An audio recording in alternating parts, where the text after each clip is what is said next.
So here's the thing. For most of my life, I never really thought of motherhood as a choice. You know, a conscious decision that you either opt in or opt out of. Like many of us, I kind of just saw it as something that would just happen someday. You know, you grow up, you meet your person, and then boom, got my little baby on my hip, matching mommy and me outfits. My Pinterest dreams come to life, the whole shebang. And I think these ideas stem from largely how motherhood has been presented to us. Specifically, when I say us, I mean girls and young women, as this beautiful and rewarding, picturesque fairy tale, which I know it can be, but the older I get, I realize that there's more to the story. Especially now that I'm in that phase of life where people are asking, so when are you having kids? And apparently my biological clock is out here tick tick booming in the background. I've really had to pause and ask myself the real questions. Do I want this? Do I have what it takes? What does it actually take? And what if the reality doesn't match my fantasy? And of course, I don't have the answers to this question, child. I'm not a mom. I don't know. That's where our co-hosts come in. And I'm so excited to share this conversation with you because not only are they actresses that I love, so talented, best friends with a beautiful dynamic, they are moms, of course, but they also host a new, but definitely one of my favorite podcasts at the moment, Friendship Frequency. I'm talking about none other than Stephanie Ndlovu and Petronella Tshuma. If you guys are familiar with them and their content so far, you know that they are open and honest and just keep it real, which is why I knew they would be perfect to have this conversation with. We get into how this transformative moment of your life or this transformative journey of motherhood affects your body. There are certain departments that sit right, but there's other departments that we haven't accepted yet. You housed an entire human. How's your body going to be the same as it was internally, externally, gravitationally? It can affect your career. Very seldomly do you find at the exact season that you know, parenthood or motherhood and your career are balancing the same. Sometimes you have seasons where one is a little bit heavier than the other. Shakes up relationships. My dating past, yes, what a mess. So whether you're a mom, still deciding, or child, maybe you're just here for the tea, you are in good company. And before we hop right in, I've got to introduce myself. Hello, guys. If you're new here, my name is Bokang. You can call me B. Please feel free to subscribe, follow if you're listening on whatever platform that you are. It's the best way to support this channel, but also make sure that we can keep bringing you guys these quality conversations with awesome guests. So yeah, I think that's about it for me. Time to hand the mic over to, well, still hand the mic over to me, but in conversation with Petronella and Stephanie. This is what I wish I knew about motherhood sooner, according to Friendship Frequency.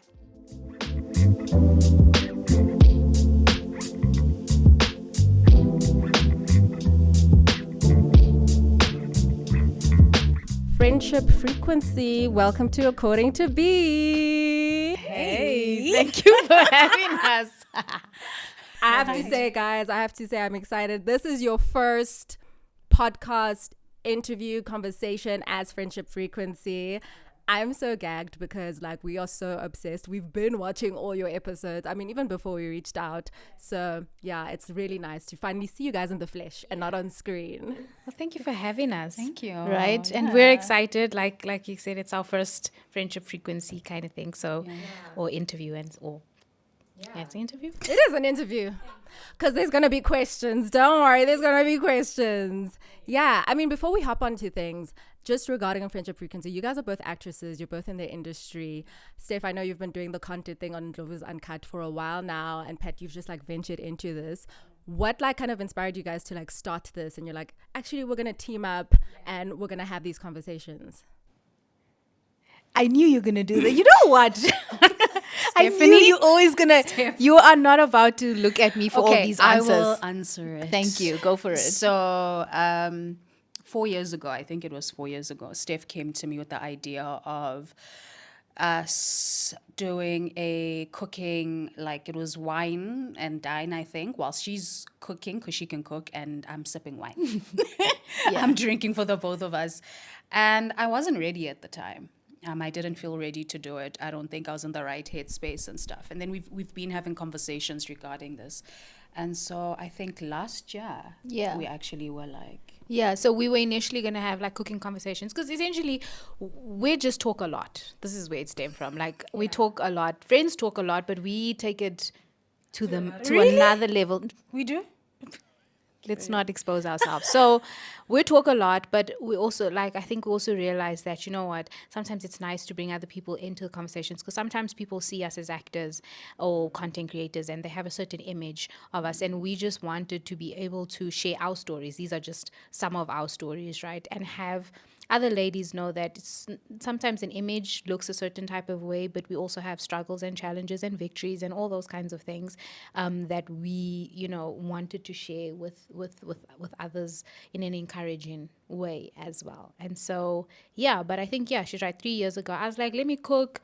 Let's put up a camera. Let's have conversations. And then, like she said, she wasn't ready, and we postponed it. And then, finally now we're like, okay, let's see what happens. Yeah, you're like, now if you actually brought in the cooking segment, you probably wouldn't even cook because the way y'all be talking. True. So the podcast works out perfectly. Yeah, true, 100%. And I think the podcast for both of us is like new because in as much as we're both, in the entertainment industry or we do work in front of the camera, we can be, particularly Pat will probably say more herself, we can be a little bit awkward in front of the camera. So it was interesting to see how we navigate the podcast space.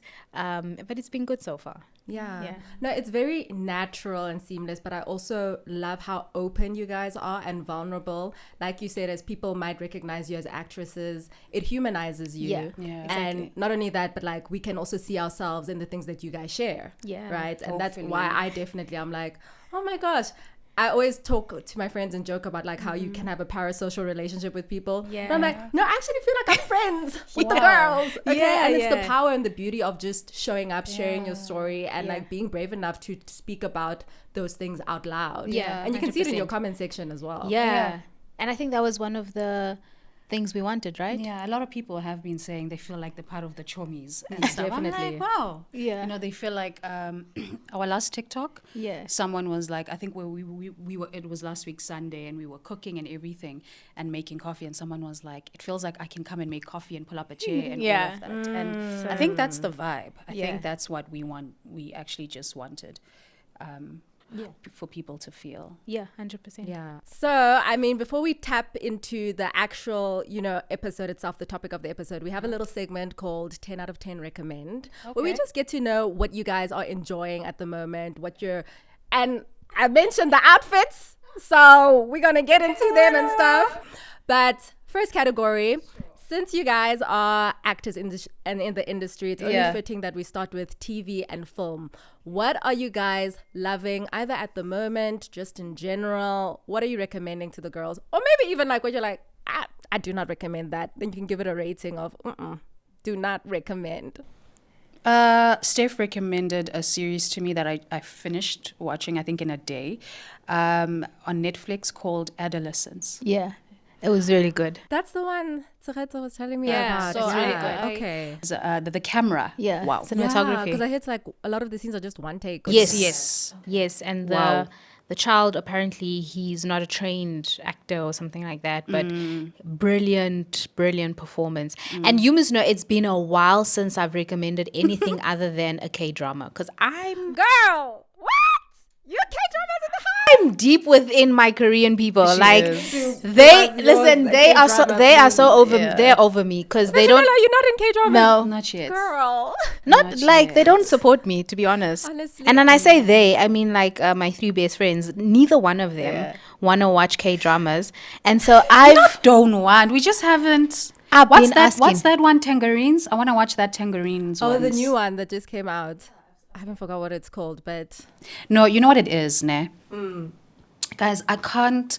I can't watch and subtitles. read. It's a subtitle thing to me. Okay. So it's like funny enough, even if when I'm watching like English shows and stuff, I still have to have subtitles because sometimes I feel like I miss what they're saying and I want to read. But now imagine like reading the whole entire time. But I want to get see your used to facial it. expressions. I want to see everything that's happening. You get used to it. Actually, you'll surprise yourself where you're like, I'm not missing anything. Like you just train yourself. So I just finished. I'm just on the last episode of.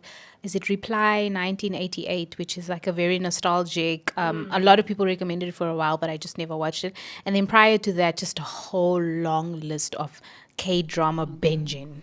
Yeah. To be honest, I'm on a break from. We always say with me and my friends because me and my friends we like we're all see, like, go what are we watching? I'm about to be. I'm gonna hop Go on. come I'm join gonna our club. join this Come join our club because club. you see, yeah. Yeah. I'll actually recommend a recommendation that Tsegetso gave me today. Soul Busters. It's what is it like a cop comedy kind of show? Yeah, so if you're into that, but one that I really loved last year Is is this all called. K-drama, by the way? Yes, it is. Listen, I don't even have a K-drama prepared, but now that Stephanie, she brought out the monster in me.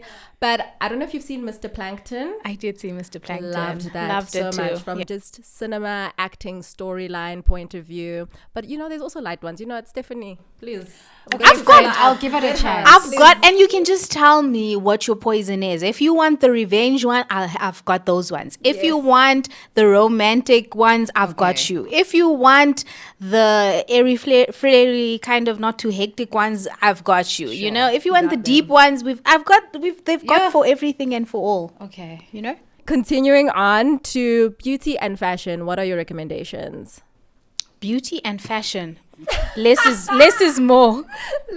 Probably less is more. Is it less is more?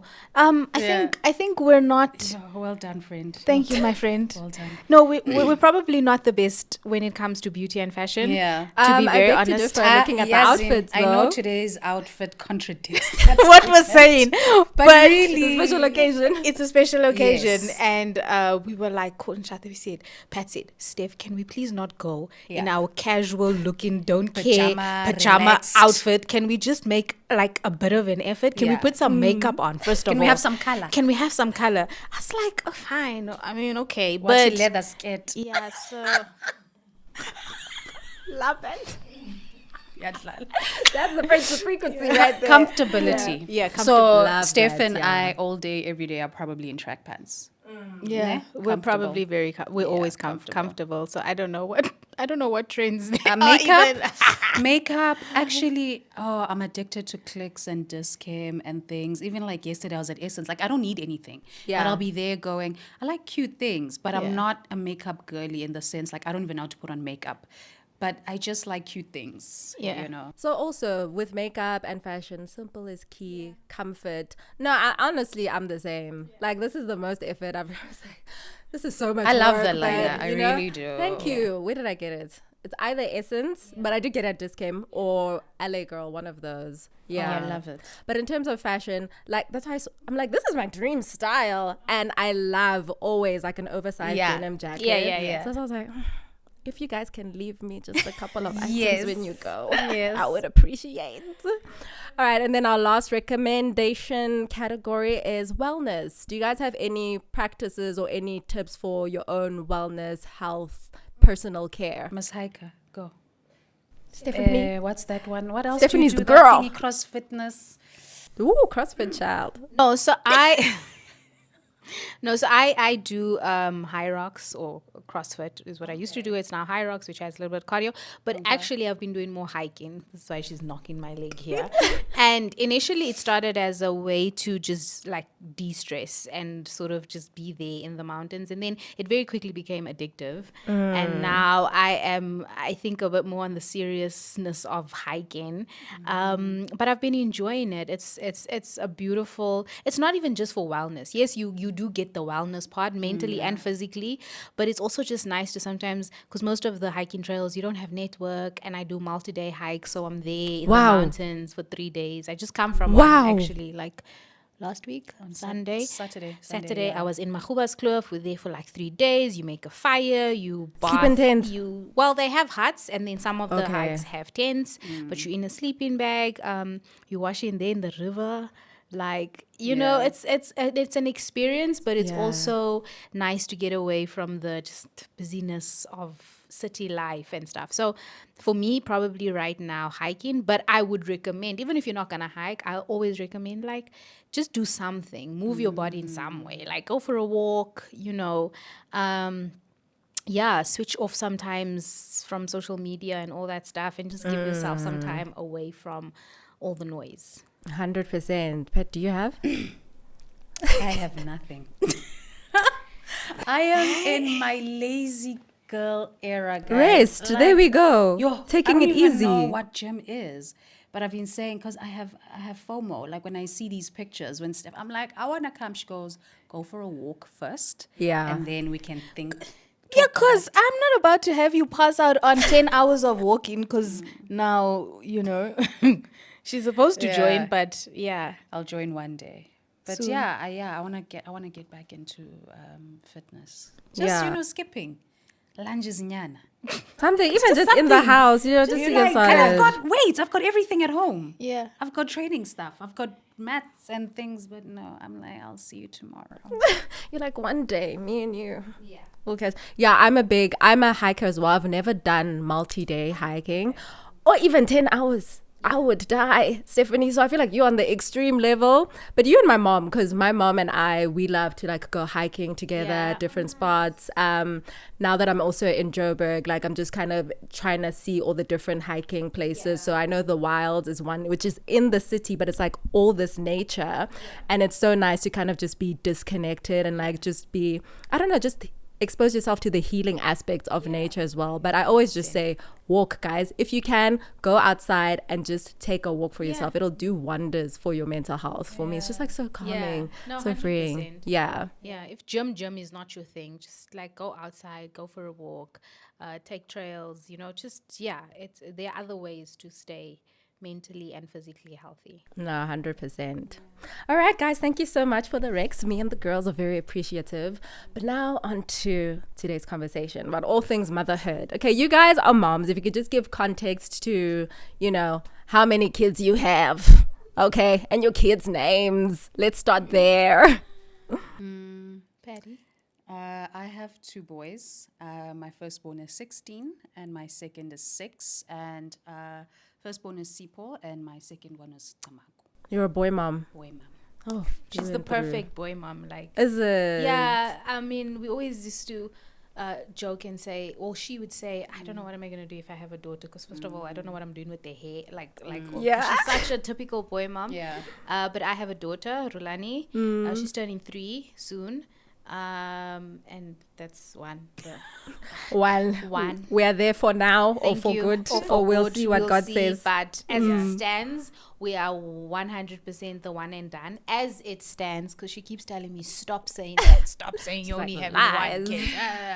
But as it stands right now, just have Rulani. Yeah, and she's almost 3. So, I mean, for you, Petronella, being a mom for like 16 years at this point, and then you like going on to 3 years, what would you guys say is like the one thing that like no one prepared you for motherhood? That's a good question. I think probably, wow. Do you want to answer that, Pat? I don't know. Like for me, the first thing that came to my mind was how you're fully responsible for this person. Yeah. And so, obviously, I had my firstborn at quite a young age, and you know, it's a journey that you travel. You as a child at 18, raising this human being, and I think about all the seasons that I've been through in my life. And that as I'm trying to find myself and grow, here I am responsible for this life. And at times it's actually been unfair because when I've walked away either from certain things or started certain things and stuff like that, it affected him. And so that's the part, you literally are responsible for this person. So I think with my second born, I find myself more prepped, but still we're human, we still fall short, and these mistakes that we make. And I find myself going, you know, habits or whatever, you know. That's I think Similarly, I guess, but for me, probably, I think no one prepares you for the fact that you still have to show up regardless of what you're going through. So I have found myself also in a season or going through stuff where it's like she's so young and she doesn't know everything else that's happening. She just knows that when she comes home or when she needs me to be there, that I'm there, you know, and we're still gotta be not perfect, but we still have to show. You can't just be like a switch, like okay, and I'm taking a break from mothering, you know. It doesn't work like that. It's go constantly, and yes, you try to take little breaks and moments for yourself, true, and you should do that, but for the most part, this is, like Pat's saying, this is like your forever responsibility, and I don't think people can prepare you for the weight that actually is until you are within it, and you just in a particular moment want to be either by yourself, or you don't want to be mothering, but you must still do the things that are required of you, because what does she know? She's 3, you know. She can't just be like, okay, tap out. Like, basically, you can't just tap out of parenthood, you know, as and when you feel like it. And so I think that's one thing for me that's kind of been like, okay, wow, this is interesting. Oh, this is a lot, but it's also like continuous. There's no off button. Like you said, it's all the time. I think what I loved also about what you guys kind of alluded to was how all-encompassing motherhood is. Like, there's, like you said, no off button. It's constant go. It's a lot of weight. It's a lot of responsibility, but also it just would also affect different aspects of your life, many aspects of your life. And I kind of want to go into like all those different kinds of aspects, right? But how we're going to do it is that with each section, I'm going to give you a trope, a statement that could be a stereotype, could be some truth. And you guys are just going to say whether it's a myth or whether it's a reality, and then we'll expand on it. Okay, cool. All right. So when we get to career, our first one is myth or reality. Once you become a mom, your career will take a back seat. Myth. Okay. Myth. I think, okay, maybe a bit of both. So maybe it's a reality in the sense that if you're an actor, for the time that you're pregnant and for however long you take off afterwards, you're not typically going to be, unless you get a production that is willing to take a pregnant person. So if acting is the only thing you do, naturally your career is going to take a bit of a backseat during that time. But I think a myth, because I think that it doesn't mean that because you're a mother now that you kind of altogether have to, you know, abandon your dreams and aspirations and your career. I think that we are able and capable, and a lot of women do both, you know, and excel at both. We're just superhuman like that. So to a certain extent, maybe a little bit if you're an actor, but I don't think necessarily. Yeah. I don't ever recall my career taking a backseat because of motherhood. Has your guys' views on like maybe your ambition or the way that you approach work, has it changed ever since you became a mom? Whether like you were more motivated, or whether maybe your priorities in terms of things you thought was important in career now put things into perspective of like, maybe not. Has motherhood affected how you viewed or approached your career? Definitely. I would say from my side, also because now because of the responsibility, there's a certain routine, there's certain things you are responsible for. So I also just can't willy-nilly decide, whatever role comes, even if it takes me out of the country for 6 months, I have to consider how that might affect her routine, how that might, so it does change the way maybe you would approach certain things.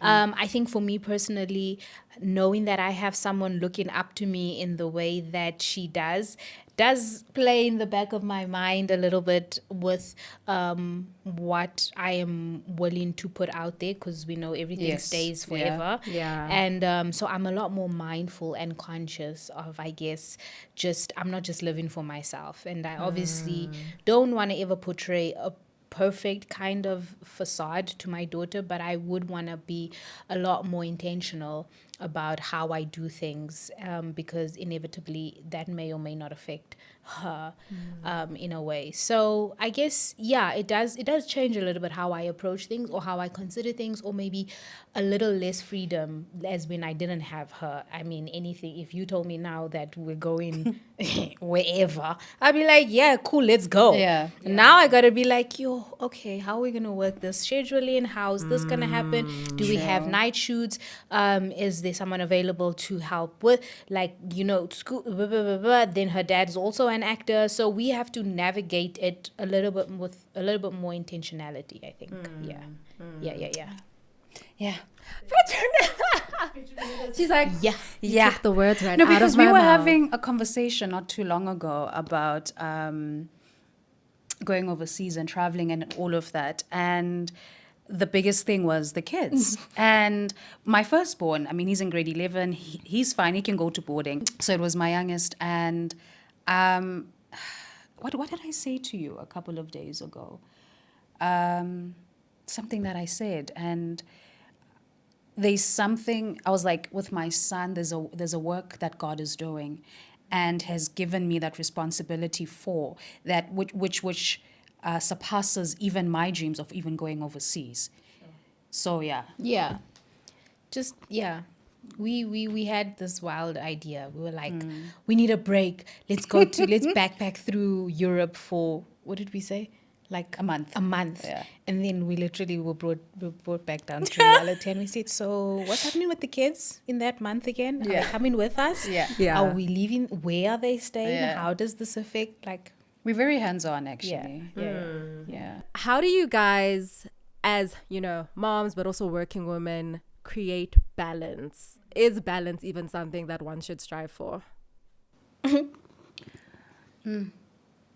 think routine, like just on my daily life. I think like routine is a big thing for me.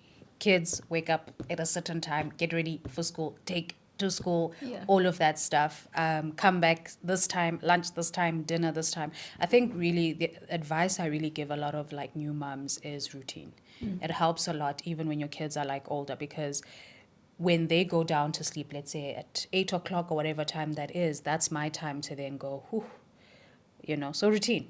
Yeah. Like balancing. Yeah. For me. That is true. Routine will go a long ways. But I also think to be flexible, because sometimes even within the routine doesn't routine. And sometimes life happens and things happens that throws your created balance off balance, if that made sense. And so it's important for you to exercise a level of flexibility whereby in as much as you have certain structure, you're also able to navigate seasons and times where things are just not going how they generally go. So I also try and say to moms, at least for me, is like, don't be too hard on yourself to have this perfect balance, because in any case, what does perfect balance look like? And also, sometimes things just don't balance. I think very seldomly will they, because balance speaks about it weighing equal parts, and very seldomly do you find at the exact season that your parenthood or motherhood and your career are balancing the same. Sometimes you have seasons where one is a little bit heavier than the other, in the sense of, let's say you book a new role, you're just on set a lot more, and you're still obviously a mother, but you're not able to be as present as maybe you are in other seasons where now, let's say you're not working for the next 3-6 months, and now you can be present at swimming, and you can go to this and you can go to that. So allow yourself a bit of grace to understand that routine is important, balance is important, but they will not always weigh the same. True. Y'all better preach. And I think like exactly what you both said can be applied in life in general, whether you're a mom or not. Having routine in a new season or just in a season where there's a lot of chaos really helps in centering, really helps in like confidence and just, I don't know, getting through it a little bit easier. But at the same time, you can't be stuck to the routine and have that be your end all or be all, because now what happens when it just Exactly. so that flexibility in general is so important. Yeah. But moving on to our next section. So, body, yaddy. Okay, so for body, we've got 2 myths or realities. So the first one is myth or reality, your body will never be the same after having kids. Reality. True. with a big sign of reality. Well, I cannot speak for all mothers. Yes. But how does your body stay? And we're not just talking about weight loss or gain. Yeah. But I mean, you housed an entire human. How's your body going to be the same as it was internally, externally, gravitationally, all forms of... No, it's never the same. It's not the Yeah. same. Even like with people that have had like flat stomachs, like athletes and everything, it's just, it never sits the same again. Because once you've carried a child for 9 months and your whole, what do they call it? Abdomen has stretched. It's as much as for people that actually work out, as much as if, let's say, stomach is not a problem, but as soon as you work out and lose all the tummy fat, it's never the same. No, your body's never the same. No. What about your relationship to your body? Ooh, that's a good question. It takes time. I can only speak for myself. It takes time to accept. Never mind love. Well, let's go in stages here, because before you can say, "Oh, I love my new body," let's first start by I accept the changes, because, like I said, yes, there are external changes, but there's hormonal changes as well. And one of my biggest changes or challenges or whatever you call it that I experienced after Rulani was that my hormones, they'll tell you it takes up to 2 years. That's what my gynae said, for you to feel a sense of yourself. And obviously it varies from person to person, but my hormones just went crazy to the point where my insulin was just so high. Nothing I was doing was helping. Medication was not helping. I was just gaining weight at a rate that was just, and so you're dealing with already having all these insecurities, and then you have these hormonal changes that, yes, is affecting your weight gain, but mentally is also affecting other things, because now your hormones is like the epicenter of everything we do, and so now your hormones are just not balancing. And so I would say first, before loving, is the accepting that, okay, this is me now. And we joked about it, I think, on Friendship Frequency. I don't know if we were joking. We're probably not joking. But we said sometimes we would walk past the mirror naked and be like, wow. What? Oh, wow. Never mind. Never mind that. fact, Let's not lotion ourselves in front of the... Actually, I don't even want to look at a mirror right let's now. let's sit on the bed and Gahle. wow. So I think it's a journey. It's a journey from acceptance. And my hat off, because there are women who, I know women who after giving birth, they actually just love the new body, whether it's whatever it might come with. Yes, I know women who love their post baby body more than actually before the pre, because they just love everything that it kind of means and signifies and all that stuff. And that's why I'm saying congratulations to them. Wow. I think I want to be that way one day. Yeah, I think for me, even before becoming mothers, I think as women, I think a lot of, I don't know what the percentage is, but I think it's very rare to find a woman that goes, I love my body. I love every part of my body and this. I think, as women, I think we do have, I don't know. I don't want to say body dysmorphia. Gosh, let me not be so deep and hectic. But we've spoken about this on Friendship Frequency, that where it stems from and all of that, our relationship with our bodies. And depending on the type of relationship I feel you have with your body, then after kids, it will either amplify or whatever it is. So, I mean, for me, after having my son at 18, I snapped back. So there wasn't any, yes, maybe a couple of stretch marks. And I thought I had a tummy then. Until number 2. Then I had a tummy.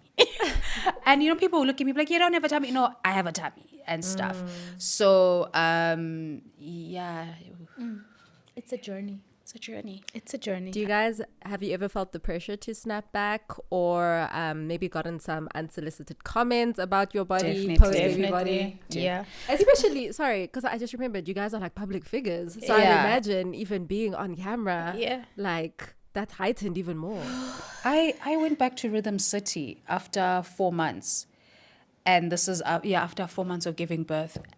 And I wasn't wearing, in this scene, it seemed like I wasn't wearing a binder or whatever it was. And my stomach was just there. And people were like, is she still pregnant? Is she pregnant? And things. And even after years after giving birth, you will get comments, Uguti, are you pregnant? Yeah. Not even are you pregnant. Not so long ago, we were doing a TikTok video. People just out there saying congratulations. I said... God. To who? I said, what are we congratulating? and then they say congratulations, and then they have the emoji with the pregnant woman. I said, who? I said, okay, all right, thank you. What made it worse is that Angitu Mogel is out here, cross fitness, hiker. I'm the lazy one at the moment. Well, I've always been the lazy one, my friend, compared to let's you. be honest. Let's be honest. Let's be very honest. I thought, no, if it's me, I agree. And because what we were doing was an exercise challenge as well. So I could only last 10 seconds on this bar. Steph and our other friend lasted for like a minute. We were holding on monkey bar vibes. Yeah. And my friend is out here with like her belly button is out. But they're asking her, Bati, congratulations. Congratulations. So it definitely, I remember after Rue, and then I subsequently gained like, I think 15 kgs after guys. I gave not during, after giving birth. It was I think I between 10. I cannot remember if it was 10 or 15. Anyway, it was over that mark, and I remember booking an ad, right? And I went for a fit-in, and they had gotten all these outfits and stuff like this. And I don't know what about my sizes that I had given was confusing to you, Madam Wardrobe Lady. And everything was either a crop top, was tight. Remember that ad? Yes. Was so tight, and it was humiliating because you're so self-conscious. You are literally at the peak of your weight gain, and you're having to walk out and literally parade in front of these 3 directors. And you are so self-conscious. You don't even know. And the wardrobe lady is also side commenting, I'm not sure why nothing's quite fitting with the sizes I gave. I said... Oh, gosh. Oh, wow. So... eventually, they dressed me in some massive bomber jacket. Guys. I know shame. Anyway, so there have been definitely like comments, definitely moments even where you look at yourself on that ad or TV and you're just like, wow. You're like, hey, I had to do it for the check. It's fine. Hey, what we had to go through. But anyway. So what would you guys say is something that you've learned to love about your post-baby mom bod? Steph. Or maybe even learn to accept care. Let's start there. Okay. Let's go with accept. Because I think we're not at the love now. Yeah. We're to be honest, we're not at the love part. But we can go with accept. Sorry, what was your question? What have you learned to accept about your mom body?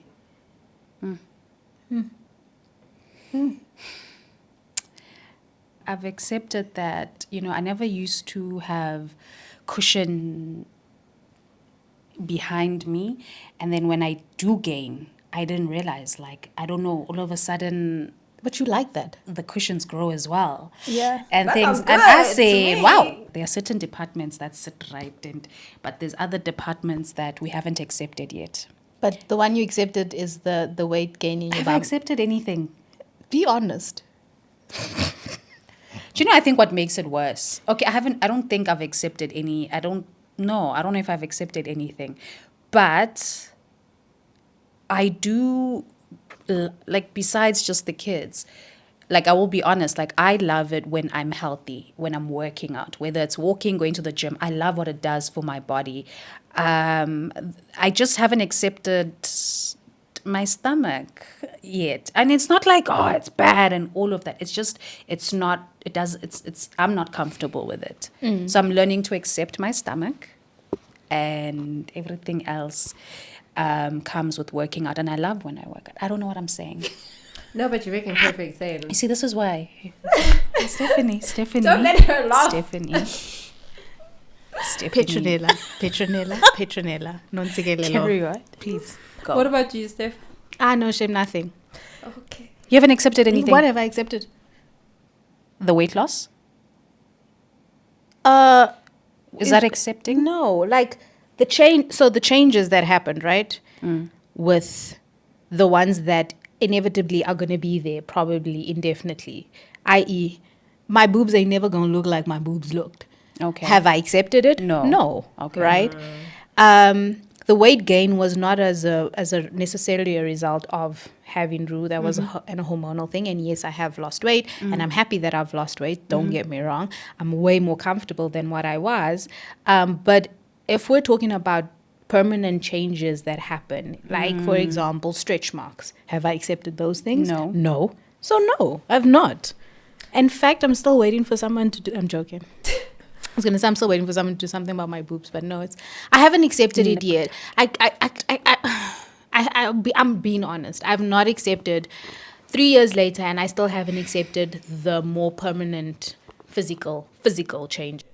And I think that's honestly valid. Like you said, it's a journey. Yeah. And you'll get there when you get there, if you get there. Yeah. But I think to Petronella's point as well, even if you haven't gotten to a place of accepting, embracing, and loving, you can still appreciate that your body shows up for you. Yeah. That, okay, I can still do the CrossFit. Girl, you know those ropes? I don't know if Yeah. you do the CrossFit. I can't do that. Yeah. You know? But True. like, yeah. So sometimes it's a perspective, that having that perspective of like, okay, girl, you're Yeah. not looking the way I want you, or I Yeah. don't feel that way Yes. about you, but at least you're showing up for Yeah. me. That's you know? so good. And that's true. And I think it's important, and it's good that you're saying that, because it is important to remind ourselves that we are very hard on ourselves. True. And we much quicker can name and shame all the things we haven't accepted and we don't like. But this very body did Yes. Shame. and does Poor body of mine. the most all the time. And so I think sometimes just being able to step back from that and say, even though I feel this way, I'm still going to appreciate and be like, you know what? Thank you. Thank you. Thank you that you are healthy. Thank you, Bokang. You know? You are most I'm welcome. going to go home and have a conversation With thyself. with thyself and thy body. I appreciate you. Moving on from the physical change to a more either psychological or identity kind of a shift, because I know some people say that when you give birth to a child, you don't only birth a newborn, but you also birth a new version of yourself, and that like you never essentially go back to that old version of you. She's gone. So starting with this myth or reality around identity. Myth or reality, once you become a mom, your old self is gone forever. Would you guys agree with that, or? I agree. Yeah. I think I agree. I think I agree because a lot of your perspective. I am not the same person I was prior to having Rue. But I can still say that there are elements of me that will forever be me, characteristically speaking, right? I know I sound like a lukewarm person answering these questions, because I'm like, it can be and it can't be, but I'll lean more towards you don't go back to just the way I thought, and my perspective on life and my perspective on my dreams, goals. Is that there's just so much that changed for me when I became a mother, that I would lean more to the side of you don't become your old self, but you become a different version of yourself, I guess. There was also always there, but we'll always still have, like, I mean, people who knew me before having Rue, you would still be like, no, there's still Yeah. Steph. Yeah, like yeah, yeah. It's not like when now they're like, oh, I completely don't recognize you. So because of that, then you know that there's parts of you that still are inherently characteristically you. But then you for yourself also know that there's a lot of things that possibly change, which probably you would know more than anyone else. But I don't think, like, I can't say, well, I didn't even know you before having a kid. Let me not start there. Hey, never mind. I was about to use an analogy that didn't make sense. But I can't say you don't recognize me after having Rue. But you do recognize change. Yes, definitely. Yeah. I recognize that. So what's your answer? For me, Yeah. I think there are elements of yourself, like your character, that will remain and things. I think, guys, I had a child at 18, and I used to club until 5, 6, 7 in the morning, go to school, college, go do acting, come back. Like we've said this, like actually becoming a mom really, really grounded me. Otherwise, I was on a path of just, I don't know where that was leading to. So I do feel like you do probably lose parts of you, and then certain parts of you are definitely then amplified and stuff. Yeah.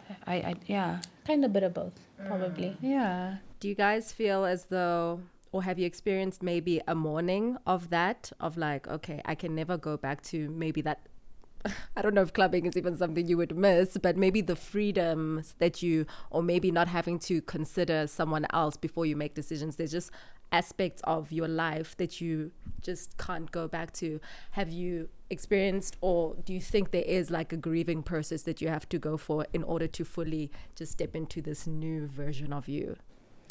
For me, I remember when I was pregnant with my firstborn, I used to really love spending time alone. So with my siblings, I don't know, maybe it was 6, 7, 8 and stuff like that. But it seems like I've always been raised like an only child, so to speak, right?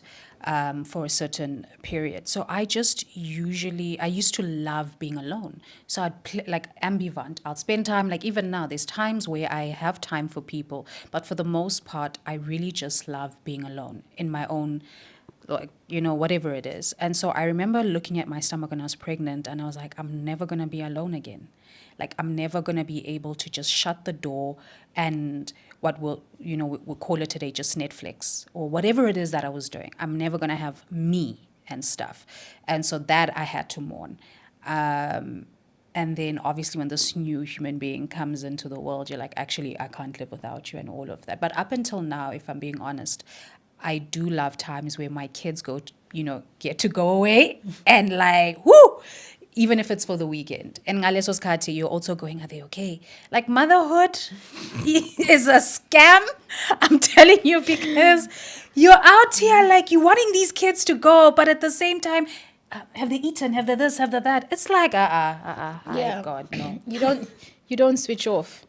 I don't know that I think there's merit in probably taking time to maybe, grieve or mourn. But for me, I don't think I did or feel like I should have or should still now. I think the transition into it with all the changes that it came with, I've never considered that it was something that, I don't know.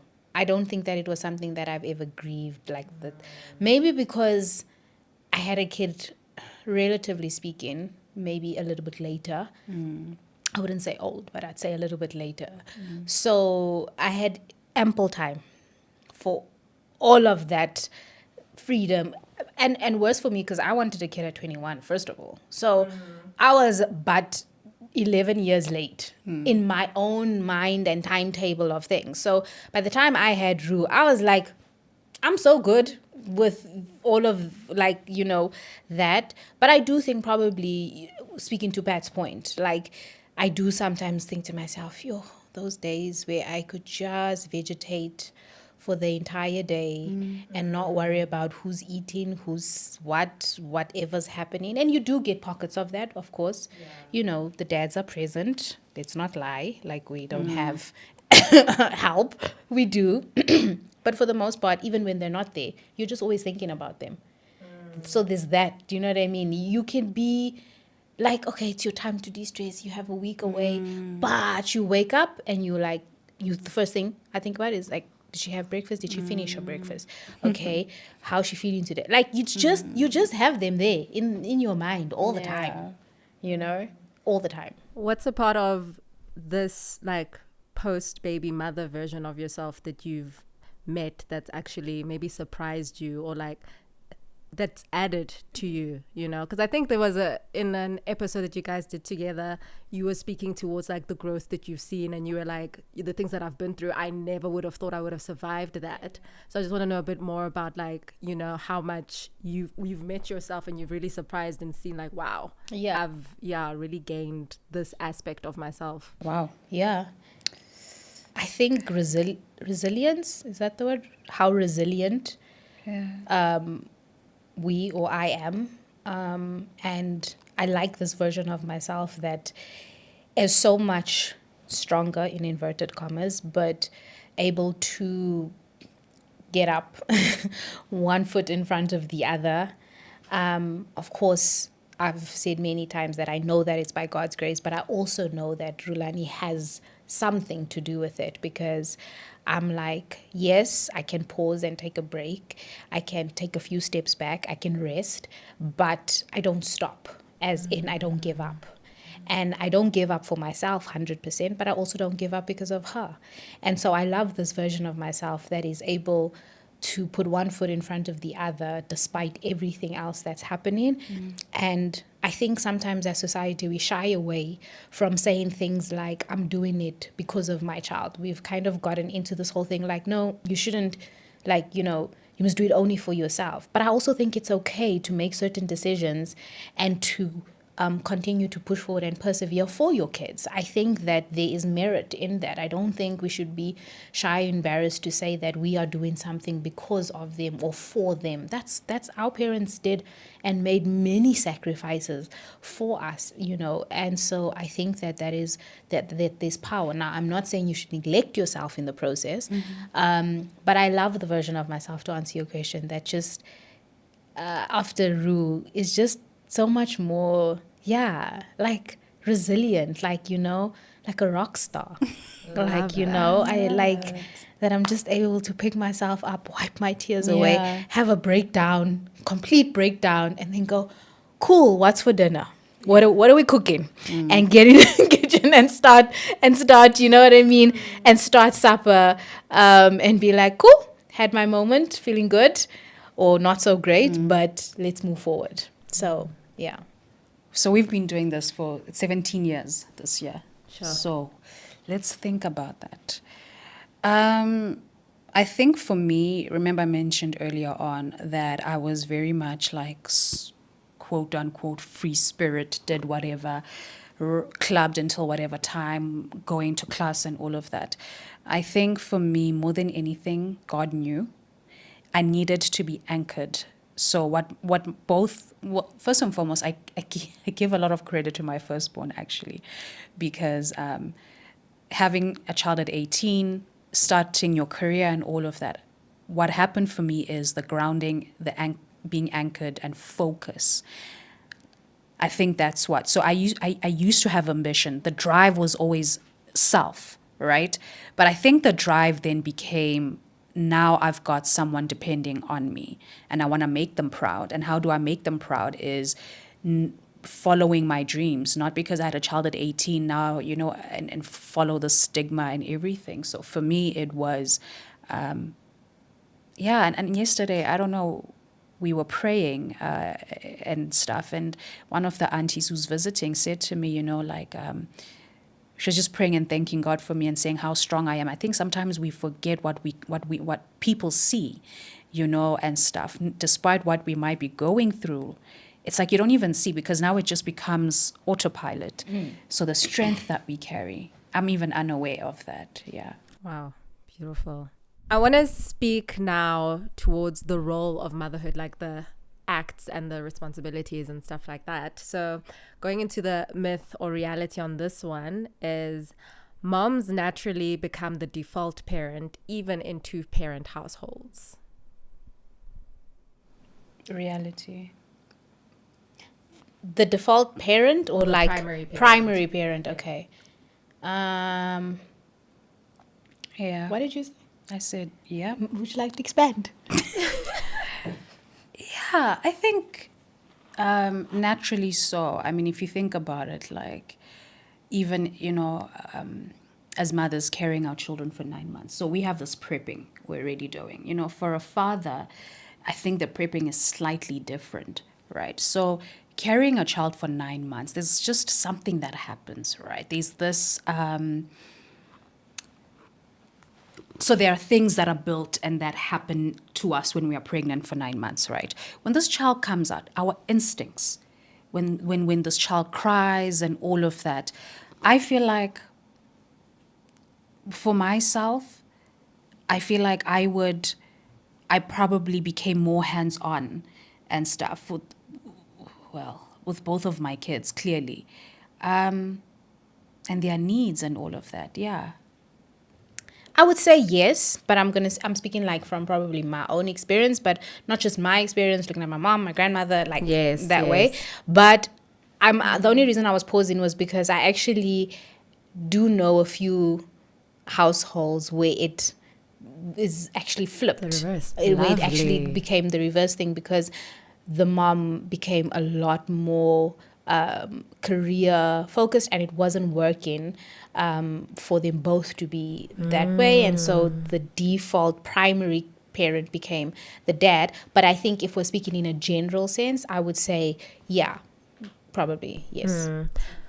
Do you guys think that, because, as much as I think growing up, at least for me, and I know a lot of people, when we're told about motherhood, there's almost like a rosiness to it, and you're not necessarily always prepped for the difficulties of it, whether it's like the self-sacrificingness or the constant thing that we're talking about, and moms can often get villainized or just feel a bit scared of expressing their frustrations or just their dissatisfactions with the constant needs of motherhood. Do you guys feel like society gives women space to express that I love my kids but I may not enjoy motherhood? Sure. I don't think society actually does enough to allow that space, safely speaking, because like you're saying, we're just expected to adjust and adjust well. We are by nature nurturers. We are by nature, and both can hold truth. You can be very much a nurturer, mother, going through these things, but I don't even think we speak about stuff like baby blues or postpartum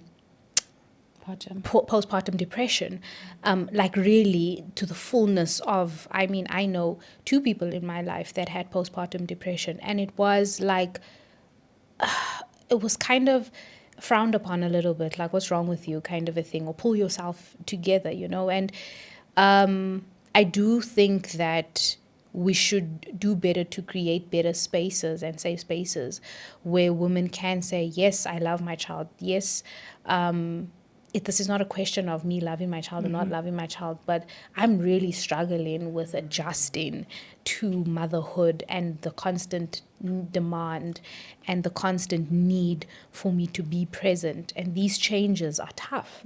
And I think it's important for more mothers to have that conversation. I was speaking to my mom after I had Rue because I had not postpartum depression, but I did have baby blues. And my baby blues is apparently supposed to last like 2 weeks, but it lasted longer. So at some point we thought it was postpartum depression.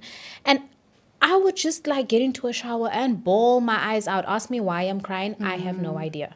I can't articulate why I'm crying. There's just so many things happening.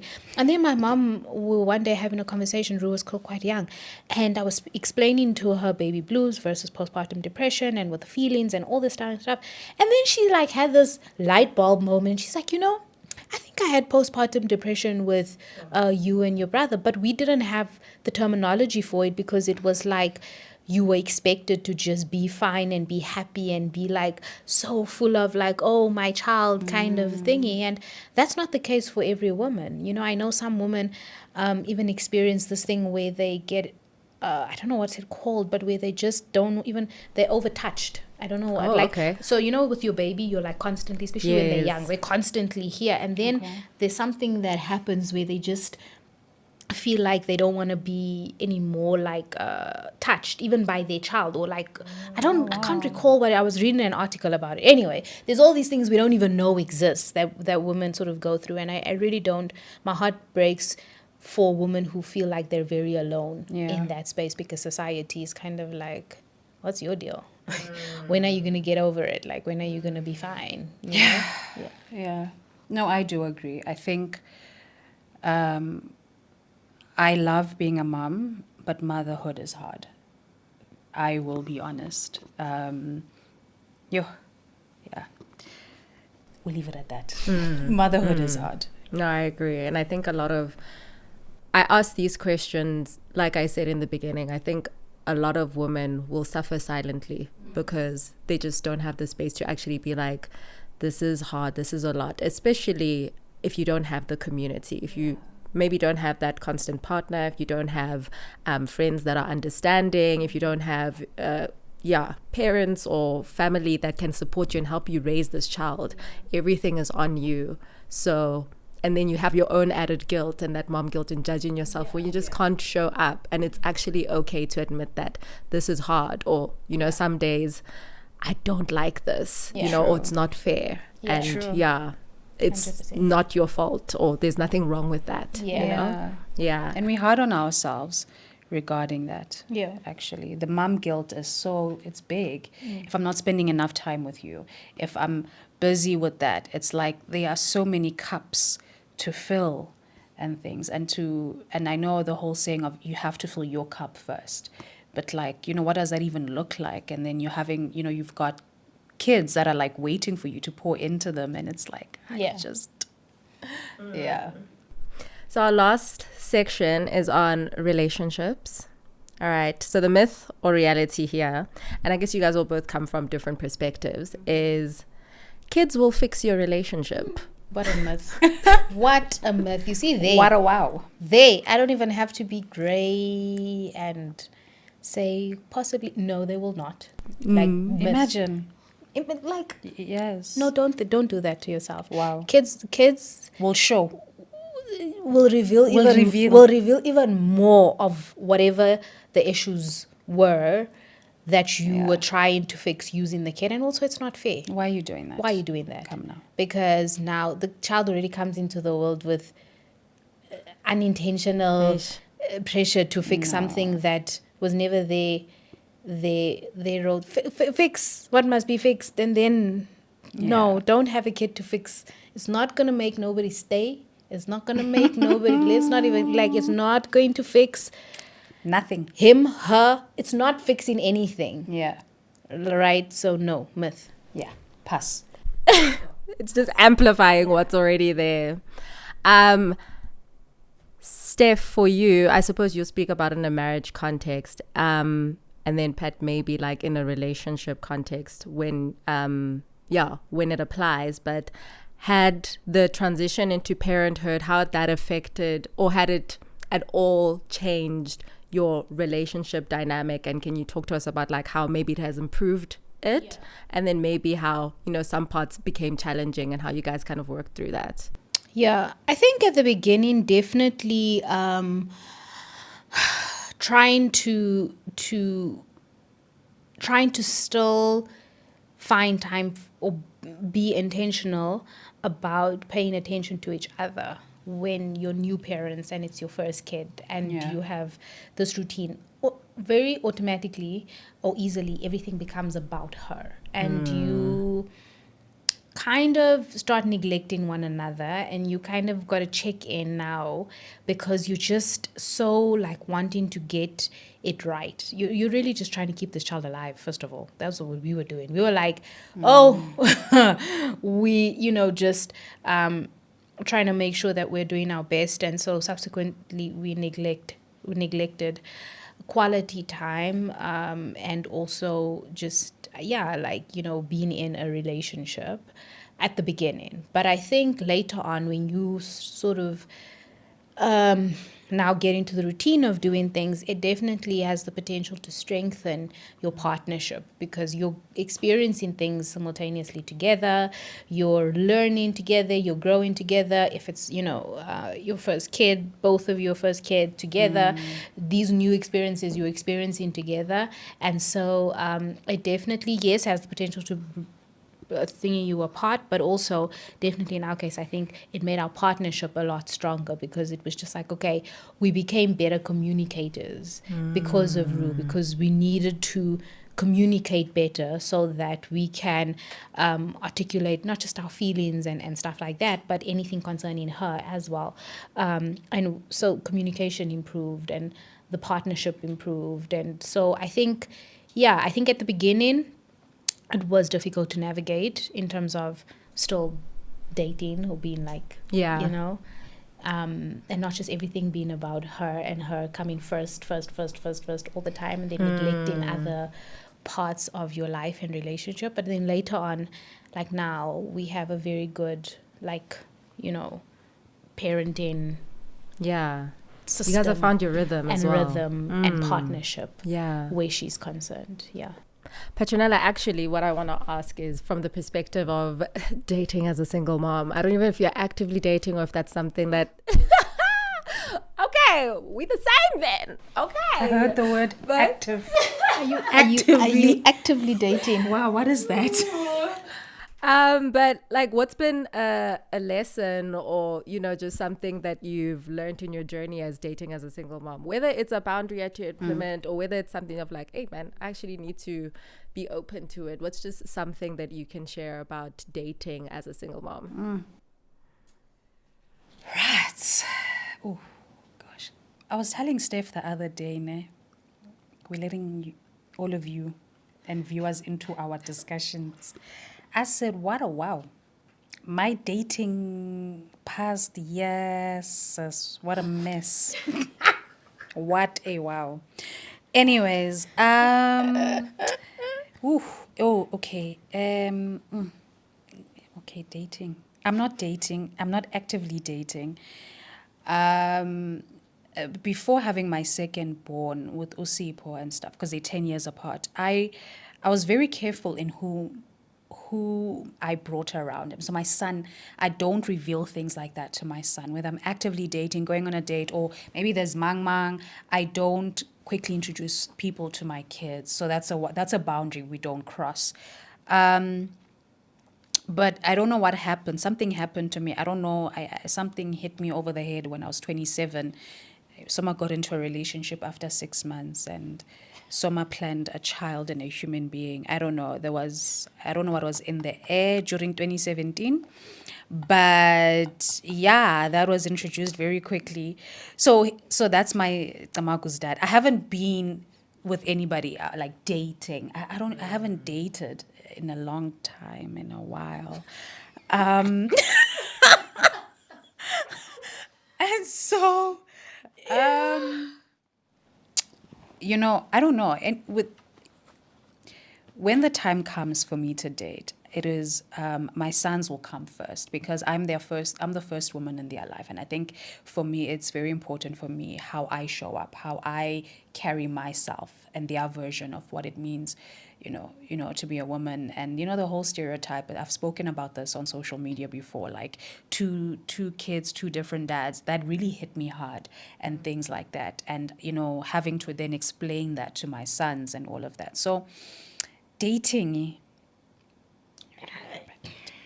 I don't know about dating. Yeah. Not yet. She's embracing a life of celibacy.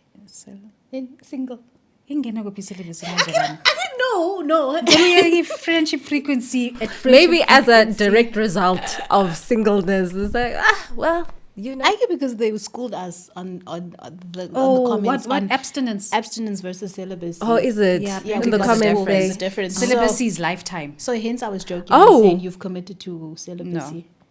If we're going to now dictionary, abstinence until my husband comes along. Period. Yes, girl. Period.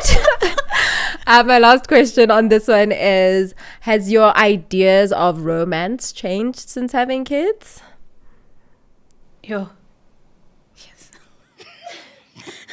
these are great questions. Well done. Girl.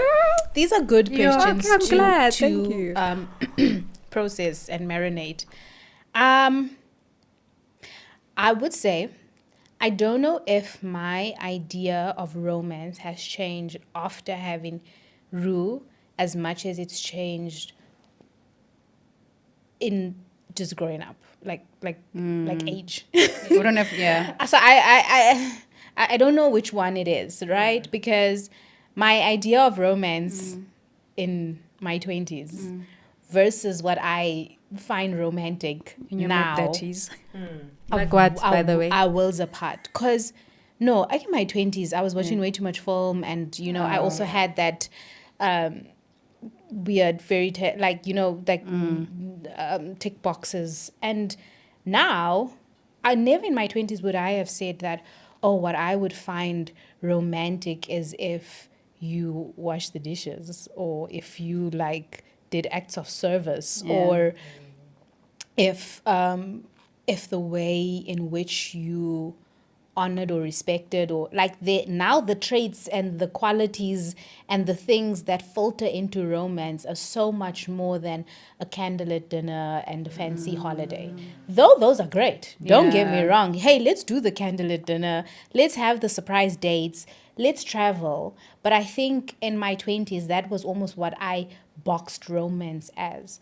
But I think as you mature and you grow up, you realize the importance of character way more than, and then when someone has a certain type of character, you fall in love with them differently than what they're able to do for you, right? In as much as, please, I'm really not saying that we must not like spoil and thingy out.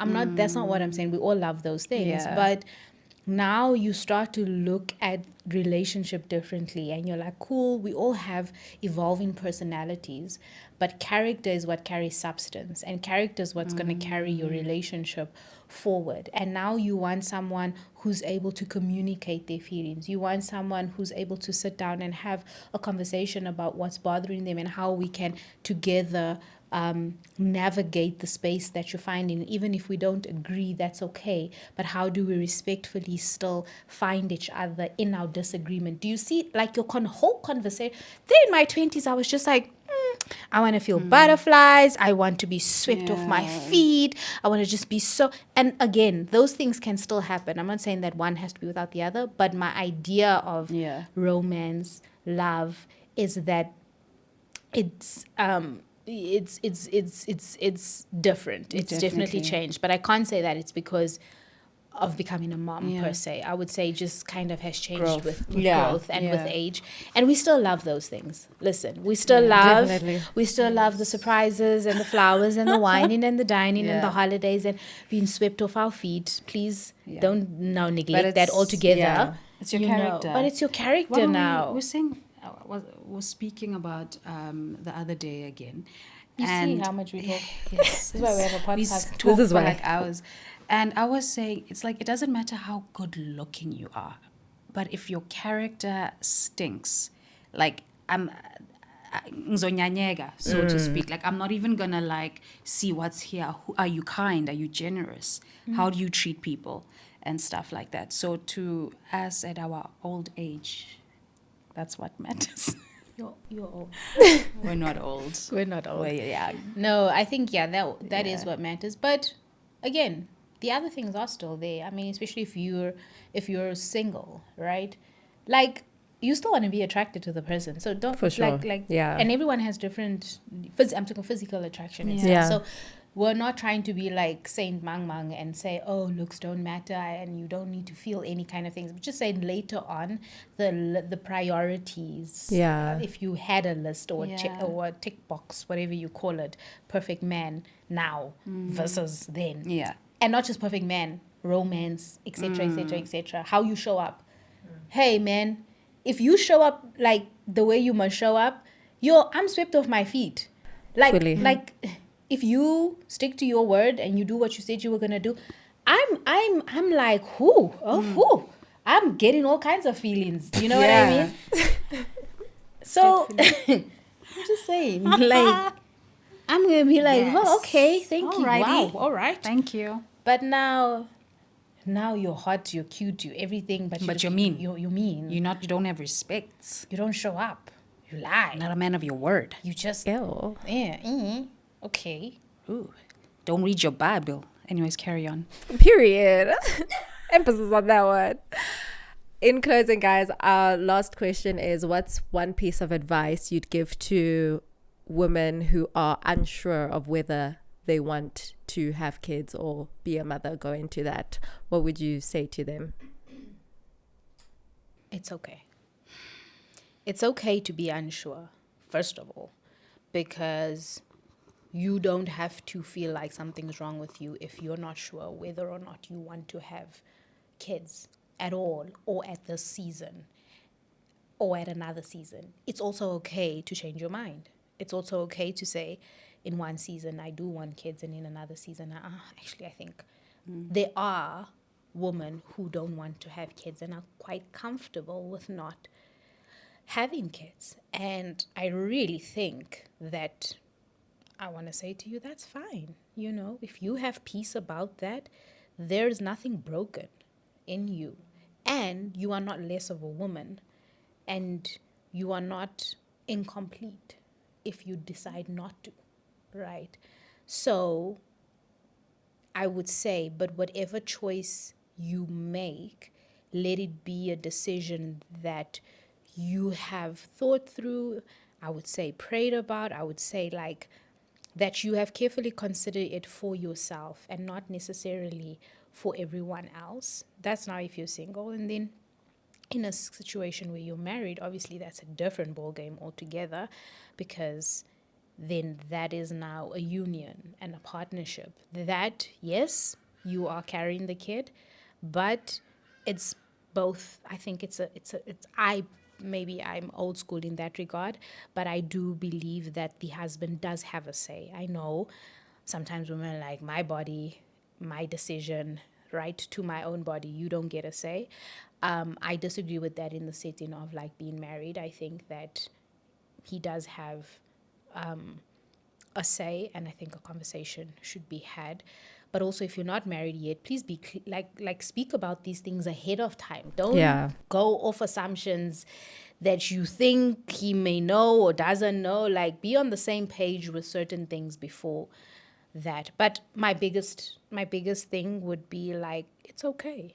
I don't know, it sounds very like basic, but it's okay. It's okay to also desire it, right? Because now, sometimes in this world of like,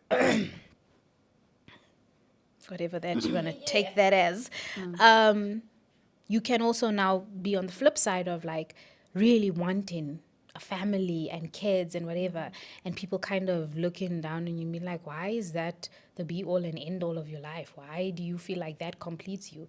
Hey, if you feel like that is genuinely what you are desiring and yearning for, that's also okay. So I just think like I don't like that we put these boxes around what you can and cannot, and what's allowed and what you should and what you shouldn't. I think like, you know, you should have a honest conversation with yourself and ask yourself, why do I feel this way? Just unpack it for yourself. You know? Yeah. And whatever conclusion you come to, it's okay.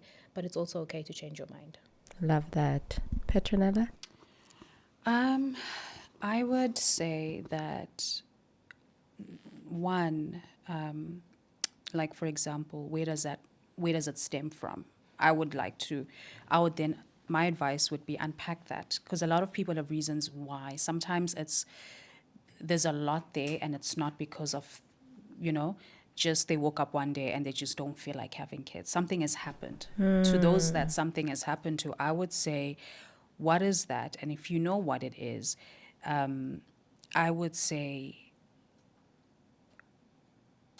are you not wanting kids, for example, like for whatever reason that is? I would say pray about it, like, and seek God,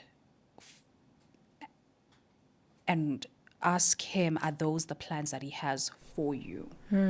I would really, whether it is that you need healing from something and to be free from something, or whatever it is. I feel like if you're going to make such a decision like that, whatever decisions that we do make in life, I would say seek him first and ask for his wisdom, his comfort, for him to lead you in that.